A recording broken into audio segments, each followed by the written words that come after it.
निषेध प्रामाणिक उदयनगृह आमने सामने भिड़ने की घटना को लेकर बुधवार दिनहाटा में तृणमूल कांग्रेस द्वारा बंद बुलाया गया।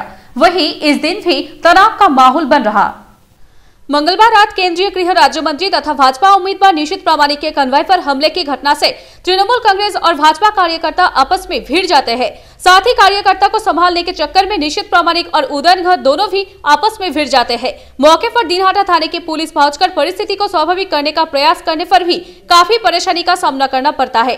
साथ घटना में तृणमूल भाजपा समर्थक घायल होने के साथ साथ दिनहाटा महकुमा पुलिस अधिकारी भी घायल हो जाते हैं।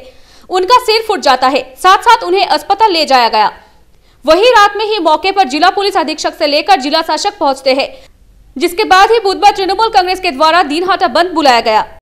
চেয়ারম্যানের বাড়িতে গেছি, চেয়ারম্যানের বাড়িতে ওখানে মারোয়াড়ি কমিউনিটির যারা দিনহাটার বাসিন্দা তারা ওইখানে আজকে আমাকে জন্মদিনের শুভেচ্ছা জানাবার জন্য ডাক দিয়েছিল। আমি সেইখানে ওখানে গেছি। আমার সাথে একটা গাড়িতে কয়েকটা ছেলে ছিল। এইবার আমার যখন হয়ে গেছে, আমি যখন গাড়িতে উঠবো, আমার গাড়ি কিন্তু সাহেবগঞ্জের দিকে মুখ করা, সেই অবস্থায় দেখলাম ইয়ের কনভয় আসছে, কেন্দ্রীয় স্বরাষ্ট্র দপ্তরের মন্ত্রীর কনভয় আসছে। সে কনভয় এসছে, আবার ওই কনভয়ের থেকে সে মুখ বের করে কি কি সব বলেছে। আর আমাদের ছেলেরা কয়েকজন যারা ছিল তারা জয় বাংলা জয় বাংলা, অন্য কোনো কথা না।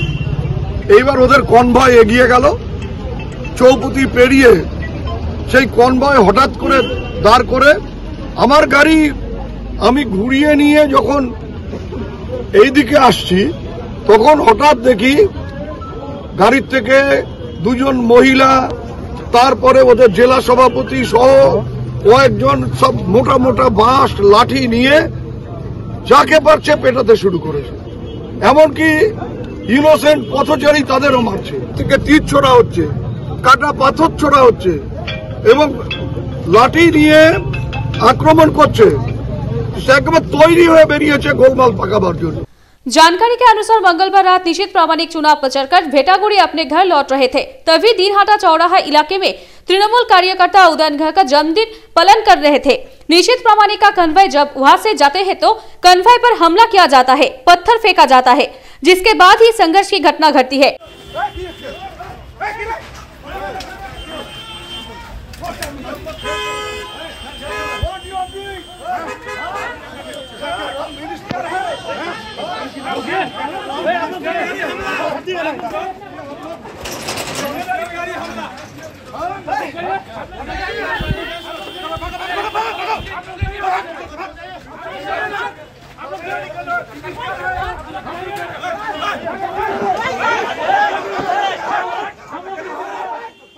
অত্যন্ত নিন্দনীয় ঘটনা এবং এই ঘটনার তীব্র প্রতিবাদ জানাই, ধিক্কার জানাই। আজকে আমাদের নির্ধারিত কর্মসূচি ছিল, আপনারা জানেন।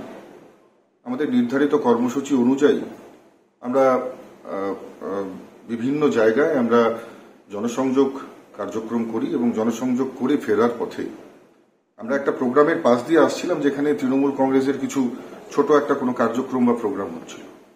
কিন্তু হঠাৎ অতর্কিত সেই প্রোগ্রাম থেকে আমাদের গাড়িতে পাথর ছুটে আসতে থাকে এবং একের পর এক পাথর, সেখানে ধারালো অস্ত্র দিয়ে আঘাত এবং আগ্নেয়াস্ত্র তারা হাতে উঠিয়ে বারবার কিন্তু সেখানে এসে হুমকি প্রদর্শন করতে থাকে। আমার কনভয়টা তখন অনেকটা এগিয়ে গেছে, ঠিক পেছনের দিকে এই আক্রমণ চলছিল এবং আমার যে গাড়ি, সেই গাড়িতেও আঘাত লেগেছে, সেই গাড়ির কাছেও আঘাত লেগেছে, যদিও বুলেট প্রুফ গাড়ি বলে কিছু হয়নি। কিন্তু এই ধরনের ঘটনা, দিনহাটার বুকে এই ধরনের ঘটনা, আমি বলবো এটা অত্যন্ত লজ্জার। बंद बुलाया गया था। सुबह से बंद का असर देखने को मिलने पर भी वही शाम 4 बजे उनके द्वारा बंद उठा लिया गया। उदयनगृह सोशल साइट में बंद को हटा लेने की बात कही है।